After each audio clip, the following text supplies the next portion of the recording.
Initiative presents the Comic Press Podcast.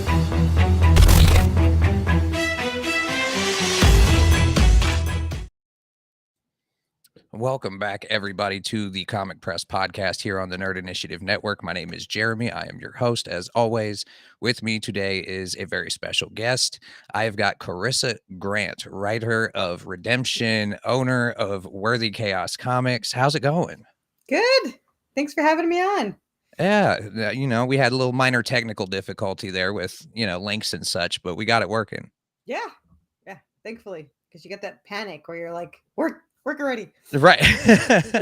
Trust me, I go through that every episode. I'm like, okay, just work. Everything work, please. Yeah. With live, I mean, we my original room got leaked into from our AC. So I'm in like the basement, my husband's drum room, and so like we have to plug it in by, and I was coming down here, my husband's like, don't you have to plug it in? I was like, oh crap. So I had to pull it up there, and then the link didn't work. Like, he came home with dinner 10 minutes ago. I was like, damn it. Like, well, we'll try to make this, somewhat quick so we can get you back to your food. I don't want to ever keep somebody from eating. So. I swallowed it whole like a duck. We're good. So. Well, on the Comic Press, we like to start off with really letting the audience get to know the person we're interviewing. So what is your nerd origin story? How did you get into fandoms in general? If comic books wasn't first, what was it? And then what got you kind of into comics themselves? Oh, I love that. My nerd origin. I started in the 90s with Ghost Rider.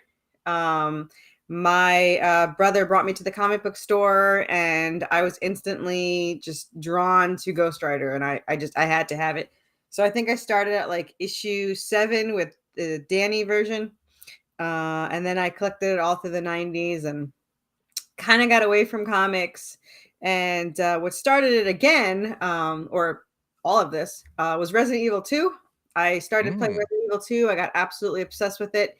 I started role-playing as one of the main characters, Claire Redfield, for 15 years. And then I started RPing this story, that Worthy Chaos. And before I knew it, we had over 10 novels written. So, so I was like, we should probably do something with this. So here we go. We decided to make comics. We have technically over 100 issues written. 50 is this series 1. And then we have 45 for spinoff and series 2 and prequels written too. So, wow, so you guys are really just starting with this whole thing. Yeah, so we just started making comics 9 months ago. Like, we didn't have an idea at all about comics. And I feel like I disappointed somebody on my last interview, because they're like, oh, is this like your dream to make comics? I was like, nope, never thought about it once in my life. never thought about it. Well, just because it's not like what you dreamed of as a kid doesn't mean it can't turn into something you're really passionate about later. Now it's like the most amazing thing. Like, it feels like now it's meant to be. And I like it better when the pictures are side by side, by the way. When it's too close, it looks like too much of me. But now that I'm making them, it just feels like it was meant to be. Like, because, so to take a step back, how our story is kind of written. So I write the story, and I write everything. Serafina, her voice, her thoughts, her process, and everything like that. My co-writer writes everything for Draven. So when you're reading it and you're reading the speech bubbles, the thought bubbles, everything Draven is my co-writer. Okay. So you have 2 completely different personalities when you read them, and it kind of makes it a little bit more unique. And we never write for the other person, and that's how it worked for role playing. So we role played this for 2 years. We are still writing it. So our 3 years now will be September 22nd. Our characters were born. And we just hit the 1 million word mark like last month. And yes, but I'm having withdrawals because my co-writer's finger is broken. And I don't know how we're going to survive another 6 weeks of this, not writing. So it's awful. We usually write daily, right. And I can't keep going because I have to stop at a certain point. Otherwise, my co-writer's chapter will be too long.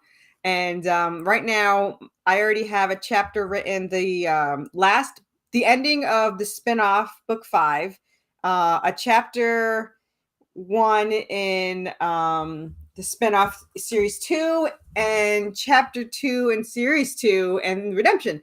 So my co-writer has a lot to do. So I cannot keep writing, and it is not easy. I need a patch, like a writing patch to get through this. But now I'll probably start some other side story with the characters and be like, oh, you have another chapter to do.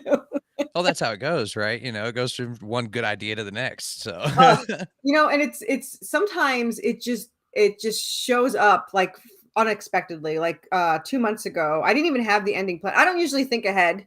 I'm not a thinker. So like I'll sit down and I'll write, and I have no idea where it's going. And so I didn't even know how book 5 was going to end. I didn't know if it was almost over. I didn't know if it had a ton more. I have no idea. I woke up and I was like, I know the ending. Like I just knew the ending. And I wrote out 8.5 thousand word chapter, and just it had an awesome ending, and I absolutely loved it. And then like 2 days later, I woke up and I was like, oh, I know chapter 1. So I woke up and I wrote chapter 1, and it was like 6.5 words. And I was like, damn, I was like, why doesn't it happen? Of course, it was always at 4 a.m. because what else? On a day that I'm working, like I only work 2 to 3 days a week. So to have it on those days was a little annoying. But yeah, so that's how our story's going. Yeah. Well, before we get any further, I want to go ahead and give everybody a spoiler warning just in case they have not read anything and they want to check everything out and not be spoiled by anything we talk about, as well as it is a horror series. So I want to go ahead and put up, in case you guys are sensitive to that kind of thing, we are going to be discussing horror elements. So if that's a trigger for you, then, go ahead and click away now. There is a huge warning at the beginning of my comics.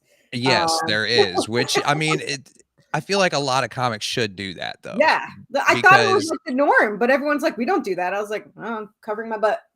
Yeah, no, it's not a common thing, which kind of shocks me. Like if you look real close, sometimes at the back of the book, it'll say like mature readers only, real tiny near the barcodes. Yeah, but I've never really noticed a whole lot of content warnings when it comes to comics. Yeah, I was just covering my butt. I don't know. I think everyone should do it. I'm not a sensitive person, but I know they're out there, especially now, social media. It's like everyone's sensitive. Now it's so funny because at cons and book signings and stuff, I get asked the same question from every parent. What is this rated? And I said, it has gore and they curse a lot. Oh, I don't care. Is there nudity? No, there's no nudity. Okay. They don't care about any of the gore or, the page 2 and 3 or the parents like murdered brutally. No, that's okay. I was like, they curse like every panel. It's like, it's good. So that's fascinating to me. Yeah, me too. They don't care about the cursing or the gore. Nope. They just said, and it's not like once or twice. It has been like at every time. It's been at least one parent's like, oh, what's it rated? And I was like, well, we curse and there's a lot of gore. No, I don't care. It's like there's no nudity. Okay, so wow. Yeah. There's. I'm sorry, everybody. There's no nudity. We had a shower scene. And my artist obviously did her nude, and I was like, "No, you got to put the steam, the cover up, my character." If you go too crazy with stuff, you got to put like an X-rated thing on there, yeah, and then there's like a very niche audience for that stuff. Not only that, I mean, it's a horror, so I know horror movies always have nudity, but there's no other nudity in it, so I just can't have a random shower scene. And funny enough, there's actually 2 shower scenes. Don't ask me why. I guess after gore and stuff, I'm just like, she needs a shower. But in book 2, in book 2, she fights zombies off in a towel because they interrupted her shower. So there's that. But yeah, which is pretty sexy. So you don't need nudity. I think a towel's pretty sexy. See, there you go. You don't have to reveal all. Right. Telling you. But yeah, so. So book 5 just ended. Book 6 is getting ready to come out. It's available right now on Kickstarter, right? Yes, you're right. 6 is live now, and 7's already done, and that comes out October 3rd. And I got 3 pages for the 3 sketch pages for issue 8, or technically book 2, chapter 1, today or yesterday, and that comes out January 23rd. So you guys are pumping these out, man. Yeah, yeah, it helps that you have them all written, and my artist is phenomenal. This is his first paid job, by the way. And Nice. he quit his main job to do this, which is why he's so fast. So, but he's getting busier. So eventually I probably will, hire a colorist or something to keep the pace up. But I like the month thing. A couple of people have wanted monthly, which I was like, I don't think my fans can afford it. But they're very loyal, just all broke. Right. Well, I mean, I feel like most nerds in general, we spend all our money on the stuff we collect. Yeah. So, we're very picky and choosy with what we're spending our money on. Yeah, yeah. And I've had a lot of them say, like, I wish we had, like, I've actually had things saved for the loyal fans. Like I had one of them asked if I could save the hoodies, and I saved 3 hoodies for them that he's buying this time, and he's buying a wood print the next one. So I do save for a couple of loyal fans. Yeah, I mean, I have so much merch that everyone gets upset because they're like, that we have plushies, we have tons of, I've been called merch queen, and I get told repeatedly, oh, you're new, why do you have so much merch? And I was like, well, I wanted it, and now it's tax deductible. So There you go. right. I mean, what other reason do you really need, right? Yeah. So, but I mean, we do have a lot of merch. We have the plushies, lots of plushies. I'll say I Um, saw a lot of keychains and yeah, stickers and all kinds of stuff. stickers, buttons, 3 kinds of plushies. You got Anubis, the skeleton bird, and the zombie merman. Then you have the handmade statues. You got the zombie merman, the couple bust, and Anubis. And then you have 3D statues of Anubis. And then you have coloring books. We have a gold-plated coin, though I will say it's only available in add-ons for the next 24 hours now. It was only a 48-hour special. Usually it's higher tiers, but some people wanted it. So it was like, fine, 48 hours. You got 48 hours to go buy it. And they did. Some of them bought it, and that was good. So yeah, if you want merch, you've got merch. But if not, we have just comics. Like a couple of people are like, not to me, but I've heard them say, like, on other podcasts or whatever, they're like, sometimes they just want the comic. They don't want all these trinkets and things. Mhm. And so our lower tiers are just the comic, and usually like the comic and a sticker, and you can get almost anything in the add-ons.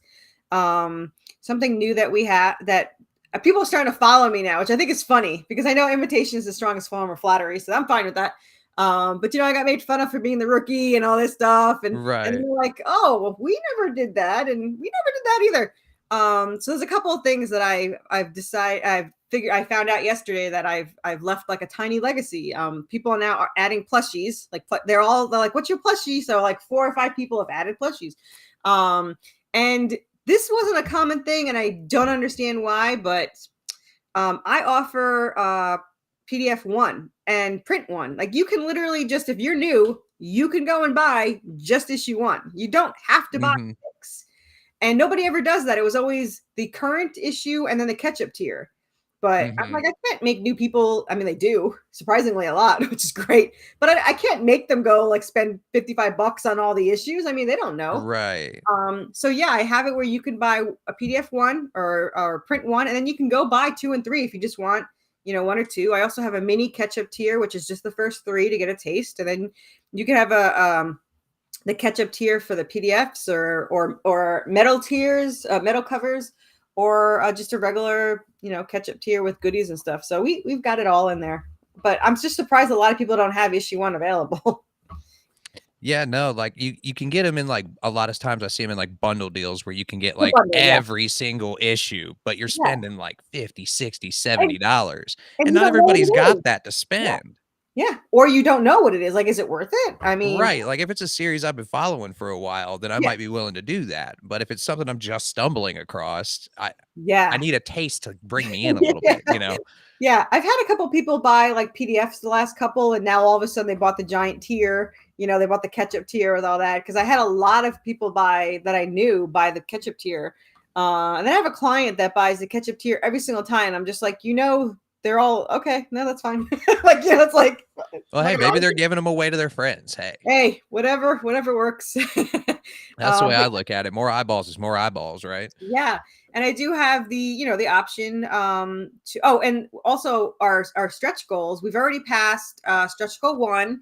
So if you do just buy a PDF for $5, which comes with the black and white and the color version, you actually get another 20 PDFs from the other indie creators, really great, horror genre and some adventure genre. And then the second tier is a pinup, and I think we're almost to the third tier. We're like, I don't want to do math in my head, 300 and something away from the third tier, which is a button from the artist Ian Chase Nichols, which also did issue 6 cover, the wraparound. And he worked on Teenage Mutant Ninja Turtles, The Tick, and Red Sonja, and a bunch of other great I think I've run into him at a couple conventions now. He's awesome. He's so awesome. He has like no I don't say ego, it's not ego, but he's just very modest. Like, he doesn't understand how much skill he has, where he's like, if you like it, we could do another one. I was like, I love the rough pencil sketch you sent me. There's like, I could have just put that on a tier. I don't really care. Right. I'm always impressed with any artists because I can't do it. Yeah. So I'm no, it's definitely it's there. But we have really great covers, and I'm putting together the hardcover now that we're gonna have. It's 230 pages. Yeah. I just put that all together just to see what it looks like. I was like, that is a lot of pages. But yeah, it's 7. It's all this. So book 1 is 1 through 7. So in October, it's going to be 1 year in comics, which is Halloween, is 1 year in comics. And it's going to be the last last issue in book 1. So it has like, the art, they all connect, but they're different environments. You get some answers, some things happen. And lots have happened. Actually, it's a 38. This 6 is 32 pages, and 7 is 38 story pages. So for the same price, so no one can yell at me. That's just, couldn't find a better place to stop the story. So there you go. Right. So here you get a couple extra pages. I mean, it's like double, because I guess the average is 22 to 24, and my shortest one is 1 issue is book 5 is 24 pages. All the other ones are 28 to 36 usually. That's the average. I try to do 28. I really try, I had issue 8, 28 pages, and then I went to read it over, and I was like, well, they're fighting zombies in this scene, and he's going to want to show all this, and I should probably, so I added 3 more pages. So now it's no longer 28 pages, but I tried. I did try. So I feel like it's always better to like add stuff in than cut stuff out. Oh, I don't know how to cut things out. Like, I was like, like I said, I have 100 issues. And when I'm converting to scripts, because we write in novel form first, when I convert to scripts, I'm just like, well, that's got to be in there. And then, no, that's got to be in there. So I very, very, very rarely take anything out. Hence why there's 100, there's 50 issues for the series alone. So, but whatever. Stick around. It's a good story. Well, to catch everybody up on that story, you gave us a video to play. It's a little lengthy, everybody, but it will catch you up on everything from issue 1 all the way up until right now before issue 6. And you get to see Anubis animation at the end, so that makes it worth it. There it is. So we're going to go ahead and play this right now. You won't be able to see or hear us, but we are still here. Yeah, the song is an add-on. That song was written just for our story. The lyrics are based on our characters, and you can get that as an add-on for $3, and it gives you the download for the vocal and the instrumental. So if you like the music, see, YouTube, we've got the rights to use the song. Don't yell at us. Very true. So let's go ahead and play this real quick. Great.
Okay, so the music alone on that was worth watching that. They did an amazing job. They're actually working on my second song because I'd like to have a new song per book, which is there's 5 books for this series 1. And it's a zombie song, and it should be out for January for when book 2 starts. So looking forward to that. Yeah, that was awesome. Everything about that whole trailer screamed like late 90s gothic TV and movies. Like, I love it. Oh yeah, our catchline is Buffy the Vampire Slayer meets Supernatural and Silent Hill in the Resident Evil world. So if you like any of That's those, a very accurate description. right? Yeah. So we've got all that there, and it gets more Resident Evil as you go. Like book 1 is in Silent Hill type area. They're in the town. It's merging with Hell. They're going against the zombie mermen. Hellhounds, the Ghost, the Anubis, our version of vampires. By the way, we have a very unique vampires, which is issue 6 is the kind of the climax of the mini stories. Our vampires start issue 4, it's in 5, and now in 6 is the climax of that little series in there. So our vampires are a subspecies called clotters. They have very thick blood. Their heart only beats once every 6 hours, which is just enough to keep off rigor mortis, which makes them a lot stronger and a lot hardier. It's very hard to kill.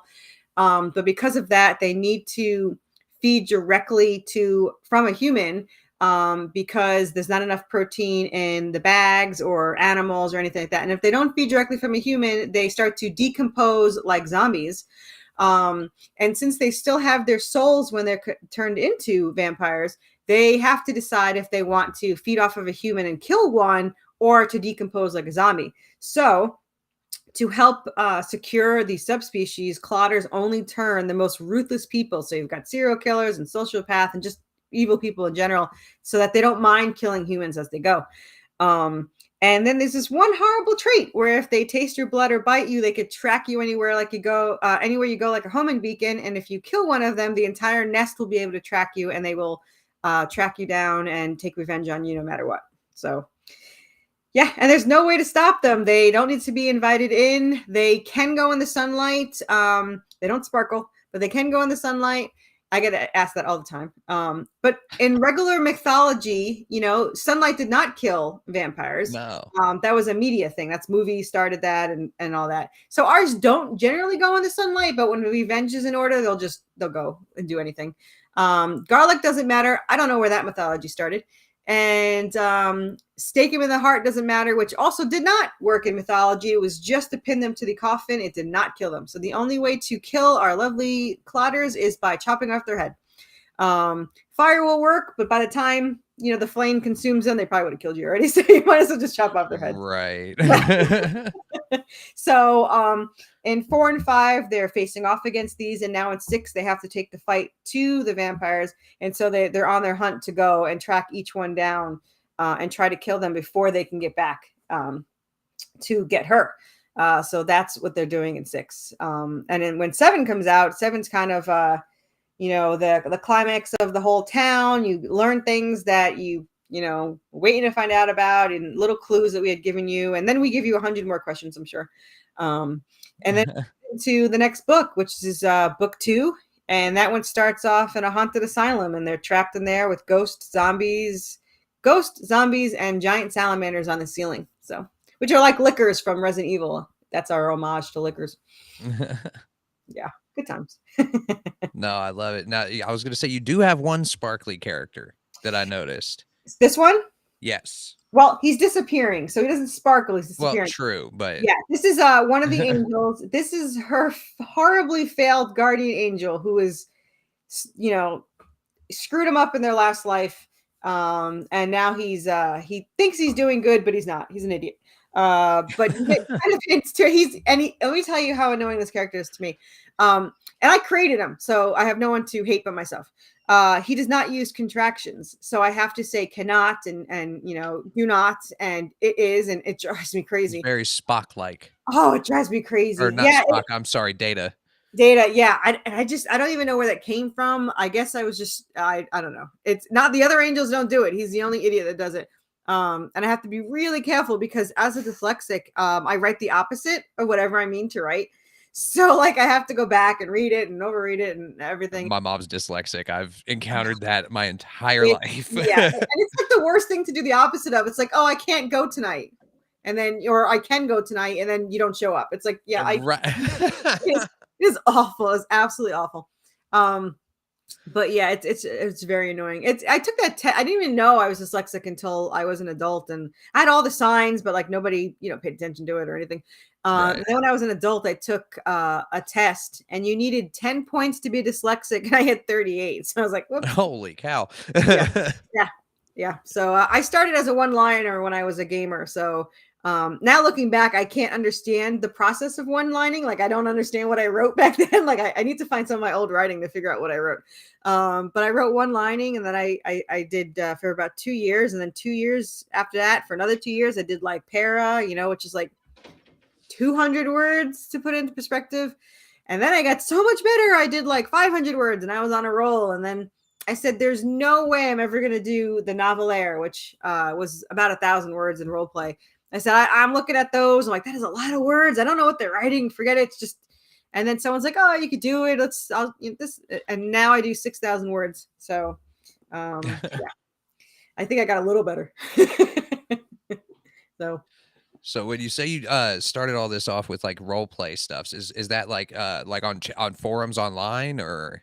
Yep, there's a website. There's a couple websites, but I highly recommend. I don't recommend anyone get into roleplay because it's like drama-filled nightmares. But if you find somebody good that you trust, and stay away from. It's so weird that it has drama, but it does. Every community has drama. I promise you. It's awful. It's just insane. But I've met 2 or 3 really amazing people through there that I stuck with. I write with 2 people still. My co-writer that I've been with for 3 years in September, and another one that I've been with for 4 years or 3.5 years. So that is great. But I go on roleplayer.me, and you go on there and you pick a character. And I learned about it after I saw the movie Stay Alive. I don't know if you ever saw that, but I watched Stay Alive. Familiar. It's Elizabeth Bathory, and they're playing a video game. And if you die in the game, you die in real life. And it was, hit home for me. Yeah. Okay, I remember this now. So I loved true crime, and I had to research Elizabeth Bathory because she was in the thing, and I had to find out it was truth and fact, fiction, whatever. So I'm looking it up, and they were role playing on MySpace. And yes, I'm that old. I was on MySpace. But we role played on MySpace. I was too. I can't even lie. Yeah, yeah. Scary. I liked it better. Interesting times. Yeah, it was better until someone pointed out that they had the top friends, and it was true. That was a nightmare. Like, oh, why am I not your number one? That's when everything started going downhill. I don't know why you're not number one. So yeah, that was impossible. But anyway, I was on MySpace, and I saw the actors' pictures talking, and I was like, okay, I know there's no way you're the actor, so what are you doing? Like, oh, we're role playing, and I was like, that sounds illegal. Like, are you allowed to? And they're like, no, stupid. And I was like, oh, well, I don't know. They're like, you just pick a character you want to be, and then you write as them. I was gonna say it's more like a fan fiction type deal. Yeah, it's like a fan fiction that you share with somebody else. Mm-hmm. So I looked around my room, and I had a Leon cut out. So I was like, oh, I'll just be Claire because I love Resident Evil. So I became Claire, and a secret for anyone on the side, I was actually also playing Wesker, but nobody knows that. So if anyone's watching 15, 20 years ago, yeah, I was both of them. Sorry. But yeah, so I started with Claire, and for 15 years, but 11 of those last 11 of those years, I had the idea of this angelic weapon that has the power of souls. And that's my logo. I had that idea for so long, and everyone wanted the idea, and I was just like, I'm just not ready for it. I don't know. Whatever. And then I met my co-writer, and like, I kid you not, I even double checked to make sure I wasn't just bullshit myself. The second day I was like, do you want this role? And my co-writer was like, I don't take roles. Yes, I do. So I sent her a 4,000 word reply, and we didn't stop writing till she broke her finger, which is still heartbreaking. But yeah, we hit it off immediately, and think about it. In 2 years, we had 10 novels, and these aren't short novels. These are between 70 and 130,000 words, 70,000 and 130,000 words. Yeah, And so we you guys are not playing any games. No.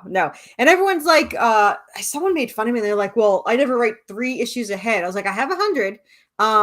But it wasn't planned. It wasn't like, hey, let's write 100 and then we'll think about, it's Right. wasn't intentional. It was already this big stack of material you had. It is an amazing story. And yes, I'm biased, but I mean, I'm just fascinated by it. And I just can't, I can't get enough of it. And fortunately, other people seem to love it too, which is very useful. But really, we're making this for us because we love it. And we're just lucky enough that other people love it too. But man, every time I get a page, it's just like a dopamine hit, and just serotonin galore. And I just love getting pages. I got 3 pages yesterday and I just stared at them like all day. I was like, these are awesome. And my artist has gotten better and better. Like you can see from issue 1 to this is issue 1 and to see now it's just, it's still amazing. It's just a lot more detail, a lot more sketching and yeah, because if you look at artwork from like I just showed book 1 and then the covers of book 6, it's a drastic improvement. Yeah it was great already. That's why I'm so lucky. He's not allowed to go anywhere. I already told him. He posted something about there was a meme RoboCop. If I assume you know RoboCop, right? Oh yeah. Yeah. So RoboCop, it said this poor guy died on the job and his boss made him come back to work the next day. And I had to reply and said, this is me as your boss. You are going to do the same thing. If you die, you're coming back to finish the story. But he loves the story too. He gets so into it. He's not just a paid artist. He went away on vacation for 30 days and my husband told me not to bother him, which is not easy because I love talking about the story. So I was like, fine. I did not reply. I did not send him a message at all for 14 days. And then he wrote me on the 15th day. He's like, I missed drawing the story. I can't wait to get home. And I was like, well, I wish you could get the hell home. But so he misses it too. Like if he went 3 days without it, he starts to have a fit. And he ruined weekends for me because he doesn't draw on the weekends. And I'm just like, what am I supposed to do till Monday? He gets really into it. And he got upset like last week because I said, I really wish that you could do the spinoff. And he's like, why can't I do the spinoff? I was like, well, there's 50 issues, which is about 7 years. And we already started series 2. So by 7 years, it's going to be probably a series 3. He goes, oh, that makes sense. I was like, but hey, if you clone yourself or I never find another artist, hey, you can do it. There you go. Just, get that cloning technology perfected and we're good to go. We know it's there. We just need to, get that done. It just needs to be released to the public. It needs to be released. Anyway. Yeah. But like I said, I love the story. And for anyone that doesn't know, should I explain the beginning? It's not really spoiled. It's the first 4 pages, but yeah, go ahead. So in the very beginning, there's like a dream flashback of them as teenagers. They were supposed to run away together to get away from their abusive parents. And the night that was going to happen, her brother got possessed by a demon and killed her parents. And he attacked her when she discovered that's him there with the knife, just killing the parents. So he chased her and she called Draven and said, do not come here. My brother's trying to kill me, which of course is the first thing Draven did. So she jumps out. Went there immediately. Right. Immediately. Like there was no question. He think he stole a car and like went there. So she crashed through the back window and was trying to get to him. He went through the front door, slipped on her blood, called her name, and she turned around and got hit by a car. So she was taken to another city in a coma for 4 months. He was arrested for her murder, and they each thought the other one was dead for 10 years. So during that time, she trained as a supernatural hunter to get revenge on her brother, and he trained as an assassin because he really had nothing else in his life to do. And when they're not together, he's a lot more ruthless because they're soulmates and they share a soul. So he's a lot more ruthless. He's a demon descendant. She's an angel descendant. And they don't know that, but we do. In issue 3, the fathers are there watching them from the rooftops. So what happened is while they were apart, the angels and demons couldn't find either one of them. But when he moved closer, their souls were close and it set off an alert. And so the angels and demons knew where they were and they knew where the angel weapon was, which was on Draven. Unfortunately for them, they have to be together to activate the weapon. So the angels tricked her into going to town and they sealed off the town like Silent Hill and they could not get out. They merged it with hell and there are all the ghosts coming when they first met up.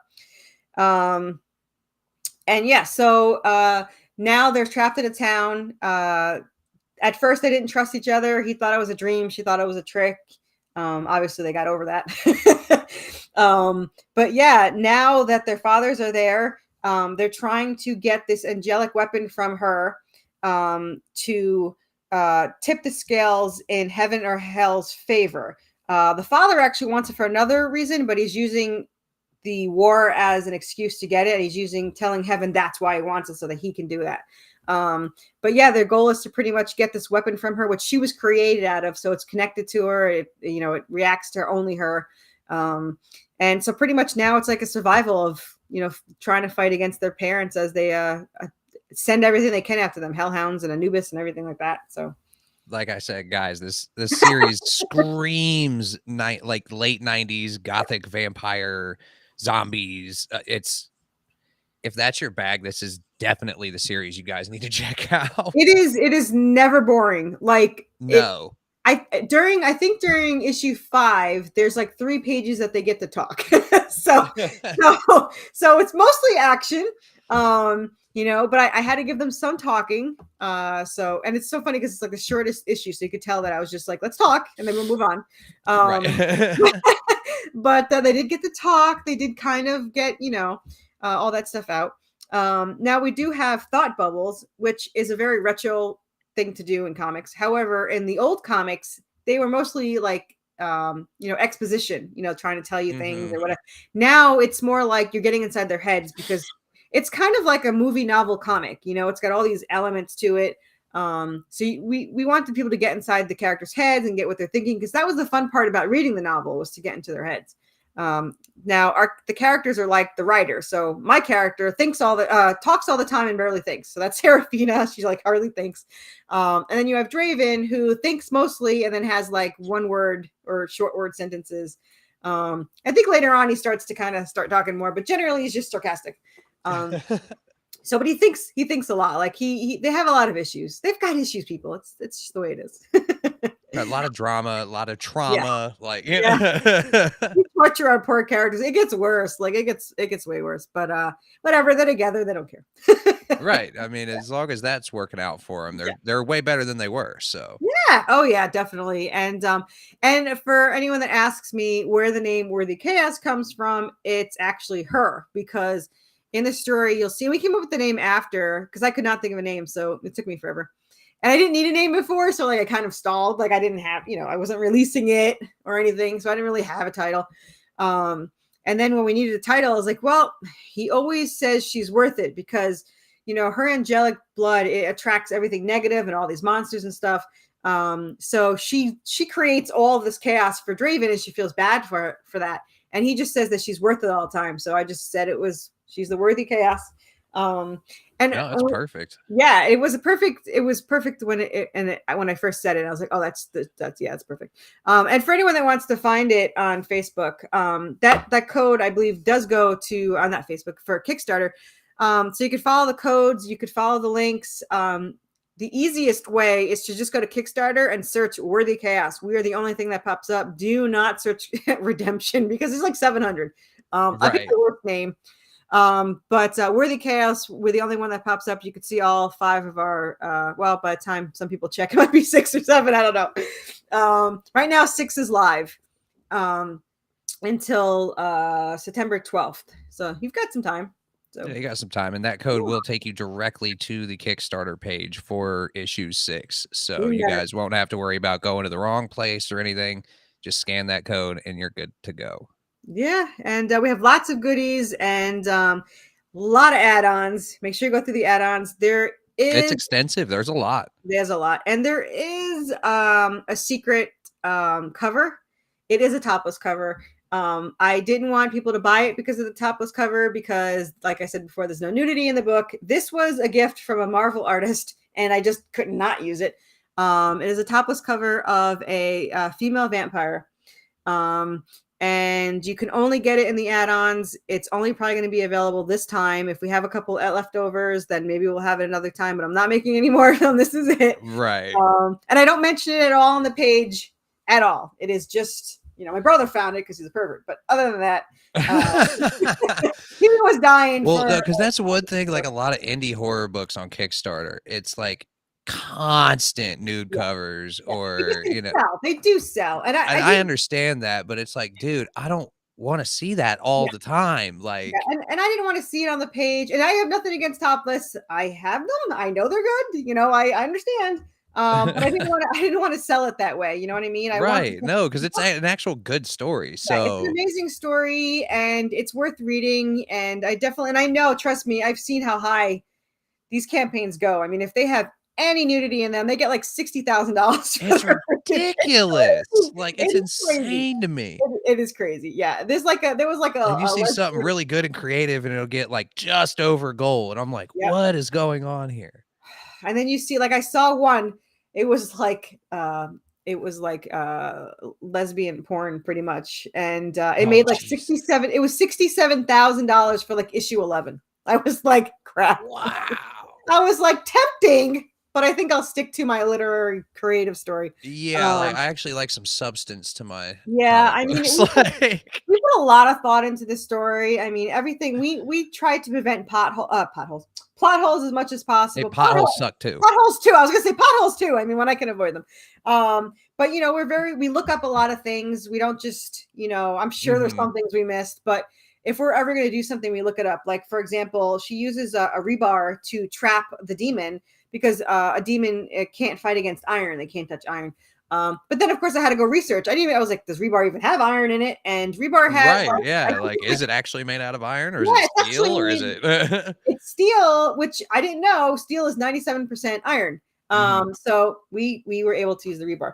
But we also looked up if you can punch a shark, which you can. It's not advised, but if you can, for those that want to know, you should pull its gills or something. But good luck with that. So good luck reacting quick enough underwater with a shark to do that.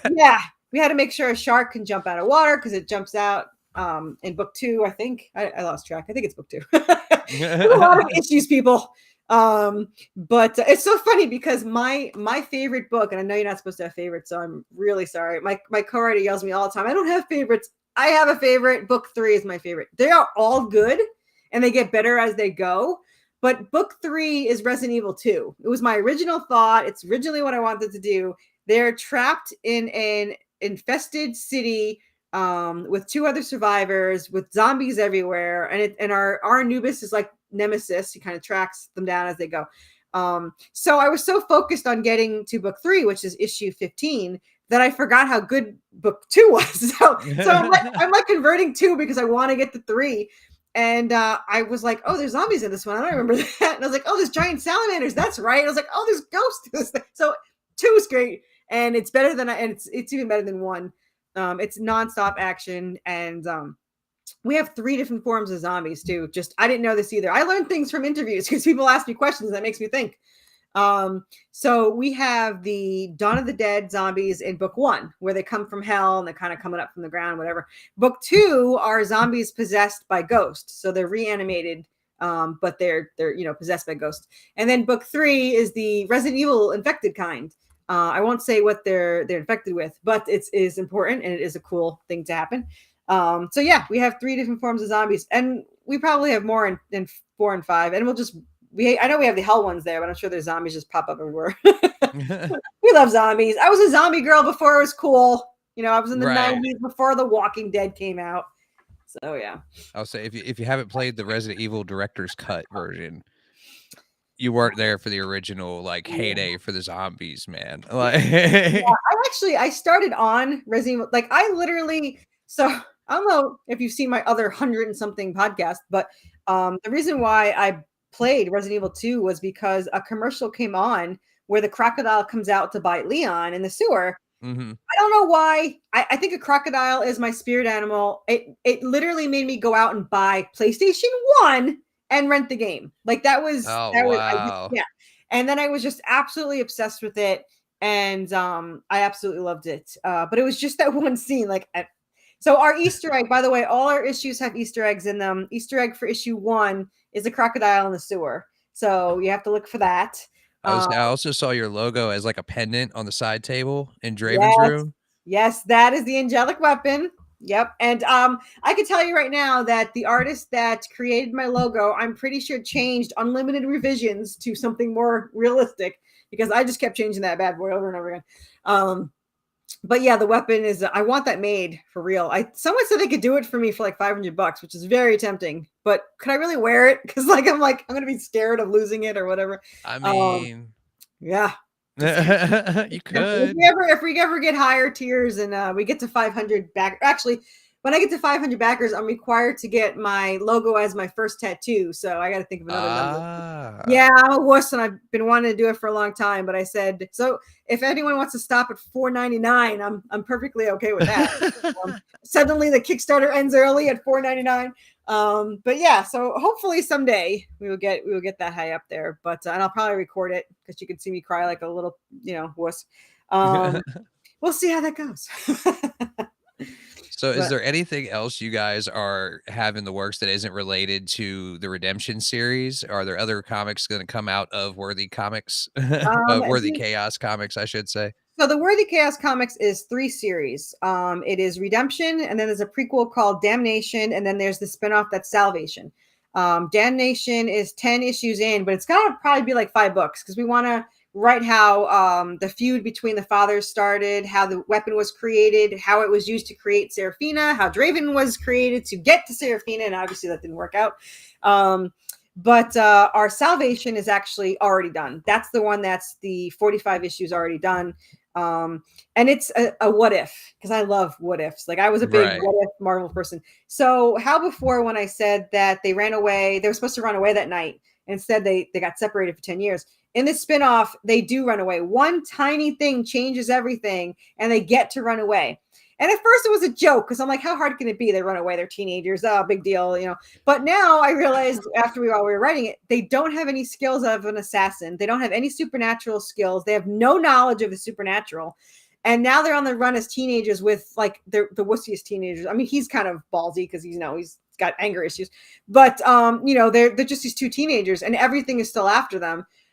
So it actually, what started as a joke turned into this absolutely awesome story with, like, they go to Zombie Island, and they go to this other, and they have powers sooner because they never separated. And it's actually really cool to see, like, the characters start from, like, these thin little teenagers to, like, these buff, badass characters. So I really did like it. And when I was done writing that series, I realized that because of the 10-year difference, characters that were their allies in Redemption, which there wasn't many of them, but their allies in Redemption wound up being their enemies in Salvation, and their enemies in Redemption, 1 or 2, became their allies in the spinoff. So it wasn't intentional. When it was over, I was just like, why did this guy come out bad in this one? I was like, right.